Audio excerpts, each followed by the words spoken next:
A file system is the method an operating system uses to organize and store files on a storage device such as a hard drive, SSD, or USB drive.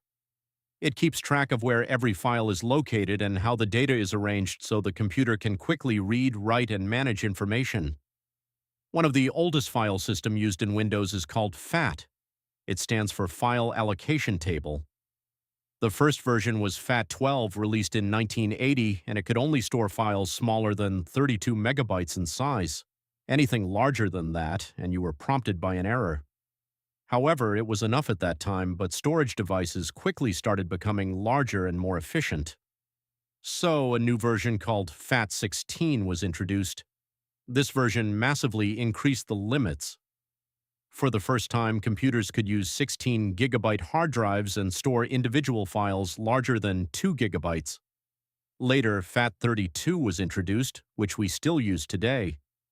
It supports volumes larger than 32 gigabytes on Windows and even 2 terabytes on some other operating systems. FAT32 supports max file size of up to 4 gigabytes. In modern systems, this 4 gigabyte file limit can sometimes become a problem. For example, if you try copying a video file larger than 4 gigabytes to a FAT32 flash drive, the system will show an error even if the drive still has plenty of free space. Moreover, FAT32 cannot create partitions larger than 2 terabytes. So if someone tries to format a 4 terabyte drive using FAT32, the system may split it into two 2 terabytes partitions instead of creating one large partition.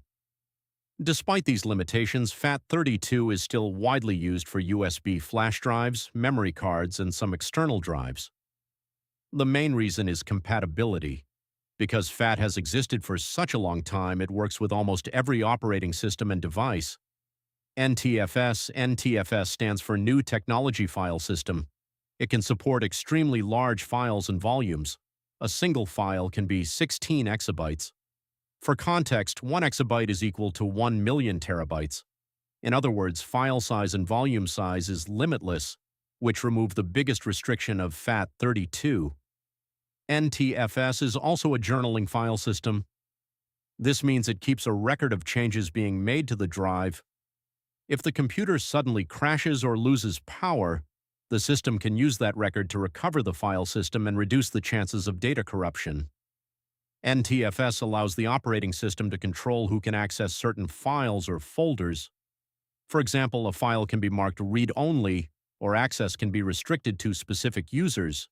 It supports features like file encryption, compression, and disk quotas, making it much more suitable for modern operating systems. That's why modern versions of Windows must be installed on an NTFS formatted drive. The only real drawback of NTFS is limited compatibility for non-Windows operating systems. exFAT, introduced by Microsoft in 2006. exFAT, or Extended File Allocation Table, is basically FAT32 system on steroids. With exFAT, a single file can be up to 16 zebytes, which is practically unlimited for everyday use. This makes exFAT useful for storing large video files, disk images, and high-resolution recordings.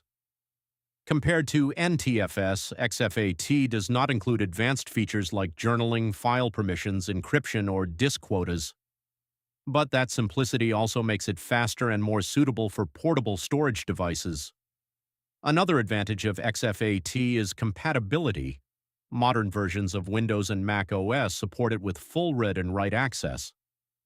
Because of this balance between large file support and wide compatibility, exFAT is commonly used for large USB drives, external storage devices, and SDXC memory cards used in cameras and recording devices.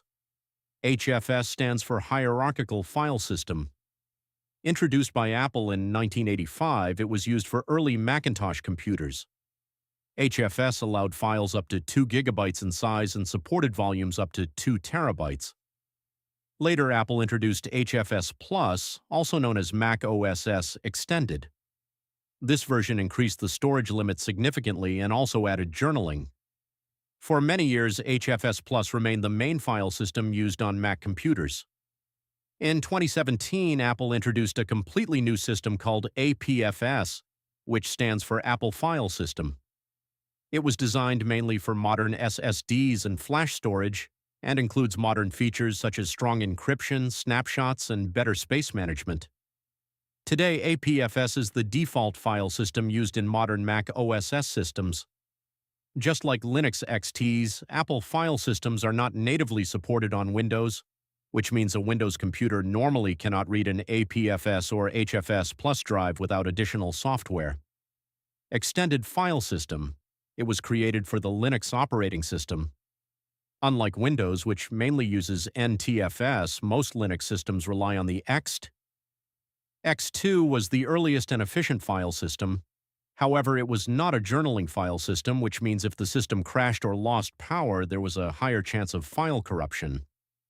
To fix this problem, X3 was introduced. The main improvement was journaling. Just like NTFS, X3 keeps a record of changes being made to the disk and could recover data using that record. Later, EXT4 was released in 2008, and it is now the most widely used Linux file system. EXT4 supports much larger storage devices, allowing files up to around 16 TB and volumes up to 1 exabyte. Because EXT file systems are designed specifically for Linux, Windows, and Mac OS do not support them natively. That means if you connect a Linux EXT4 drive to a Windows computer, it usually cannot read it without special software. For this reason, EXT is used for Linux system drives and Linux servers rather than portable storage devices. ZFS stands for Zettabyte File System. It was originally developed by Sun Microsystems and first released in 2006. One of the biggest advantages of ZFS is data protection. It constantly checks stored data using checksums to detect corruption. If damaged data is found and a backup copy exists, ZFS can automatically repair it. ZFS also supports very large storage systems, allowing volumes that can reach zettabyte scale, which is far beyond the needs of normal personal computers. Because of these features, ZFS is commonly used in servers, data centers, and enterprise storage systems where data reliability is extremely important. Today, ZFS is available on Linux, FreeBSD, and other Unix-based systems, and it continues to be developed by the OpenZFS project. Here is another video you may like.